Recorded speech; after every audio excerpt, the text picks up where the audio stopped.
అధికారంలోకి వచ్చిన నాటి నుంచి ప్రజా సంక్షేమమే ధ్యేయంగా పాలన సాగిస్తున్నారు ముఖ్యమంత్రి వైఎస్ జగన్మోహన్ రెడ్డి. నవరత్నాల పేరుతో బడుగు బలహీన వర్గాల వారి కోసం అనేక రకాల సంక్షేమ పథకాలు అమలు చేస్తున్నారు సీఎం జగన్. లబ్ధిదారుల ఖాతాకే నేరుగా నగదు బదిలీ చేస్తూ ఎక్కడ అవినీతి లేకుండా ఎంతో నిజాయితీగా పాలన చేపడుతున్నారు. ఎన్నికల ముందు ఇచ్చిన హామీల్లో సుమారు 98% అమలు చేస్తూ ఇచ్చిన మాటకు కట్టుబడి ఉన్నారు. ప్రజల్లో ఆయనకు పెరుగుతున్న ఫాలోయింగ్ చూసి విపక్షాలకు కంటి మీద కునుకు కరువైంది. జగన్ ఒక్కడిని ఓడించడం కోసం విపక్షాలన్నీ ఏకమయ్యాయి. అయితే ఎవరెన్ని ప్రయత్నాలు చేసినా జగనే మా నెక్స్ట్ సీఎం అంటున్నారు జనాలు. ఇప్పటికే అనేక సర్వే సంస్థలు ఏపీలో మళ్ళీ వైసీపీ జెండాను ఎగురుతుందని స్పష్టం చేస్తుండగా తాజాగా 2 ప్రముఖ సర్వే సంస్థలు కూడా ఇదే విషయాన్ని ఉద్ఘాటించాయి. రానున్న ఎన్నికల్లో మరోసారి జగనే సీఎం అని సదరు సర్వే సంస్థలు కుండ బద్దలు కొట్టాయి. రానున్న ఏపీ అసెంబ్లీ ఎన్నికల్లో జనాలు వైసీపీకే మరోసారి పట్టం కట్టనున్నారని జీ న్యూస్ మ్యాటరైజ్ ఒపీనియన్ పోల్ తేల్చి చెప్పింది.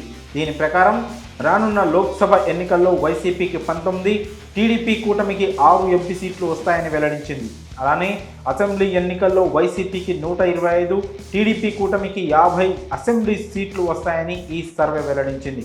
అంతేకాక ఈ ఎన్నికల్లో కాంగ్రెస్, బీజేపీలు కనీసం ఖాతా కూడా తెరవని జీ మ్యాటరైజ్ ఒపీనియన్ పోల్ స్పష్టం చేసింది. ఇలానే జనాధార్ ఇండియా సర్వే ఆధారంగా రానున్న అసెంబ్లీ ఎన్నికల్లో అధికార వైసీపీకి 125 సీట్లు వస్తాయని, అలానే టీడీపీ కూటమికి 50 అసెంబ్లీ సీట్లు వచ్చే అవకాశం ఉందని వెల్లడించింది. రానున్న అసెంబ్లీ ఎన్నికల్లో వైసీపీకి 49.2% ఓట్లు, టీడీపీ కూటమికి 46.3% ఓట్లు వస్తాయని జనాధార్ సర్వే అంచనా వేస్తోంది.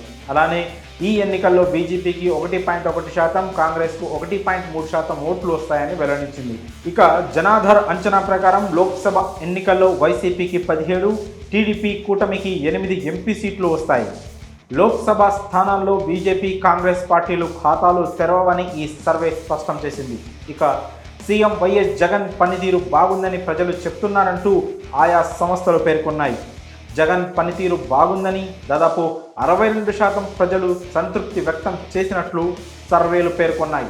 జగన్ సర్కార్ అందిస్తున్న సంక్షేమ పథకాల పట్ల తాము సంతృప్తిగా ఉన్నామని జనాలు చెప్తున్నారంటూ ఈ సర్వే సంస్థలు వెల్లడించాయి. సర్వేలన్నీ జగనే మళ్ళీ సీఎం అంటుండడంతో విపక్షాల్లో వణుకు మొదలైంది. మరి మళ్ళీ జగనే సీఎం అవుతారని ఈ సర్వేలు చెప్పడంపై మీ అభిప్రాయాలను కామెంట్స్ రూపంలో తెలియజేయండి.